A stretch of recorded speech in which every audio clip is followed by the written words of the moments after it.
রাজমিস্ত্রির কাজ সেরে বাড়ি ফেরার পরেই রহস্যজনকভাবে মৃত্যু হল এক ব্যক্তির। মঙ্গলবার দুপুরে রঘুনাথগঞ্জের কলাবাদ পোকাপুরি এলাকা থেকে দেহ উদ্ধার ঘিরে ব্যাপক চাঞ্চল্যের সৃষ্টি হয়েছে। মৃতের নাম হরমুজ শেখ, বয়স ৪৫।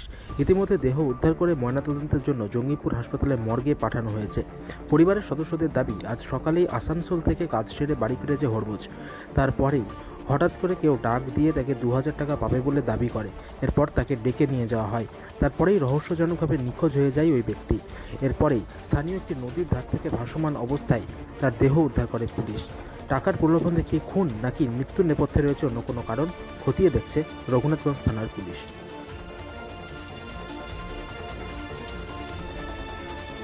ঘটলো আমাদের বাড়ি আজকে বিদেশ থেকে এলো 5টার দিকে এসেছে। আমাদের বাড়িতে ছিল, দেখেন 9টার দিকে এখানকে ডাকলে বার এলো বাড়ি থেকে। এখান বললে দেন দিয়ে 2000 টাকা আমি তোর কাছে পাবো, তো 2000 টাকা দে।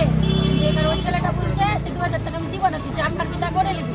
এখানে বলছে যে তুই ঘাটে আয়, আর আব্বুটা বলছে তুই ঘাটে আয়, দিবি না তো। এখানে বলছে আমি ঘাটে যাবো না, আমাদের বাড়ির কাছে বলি তুই আমাদের বাড়ির কাছে আয়। এখানে ওদের বাড়ির কাছে গেল।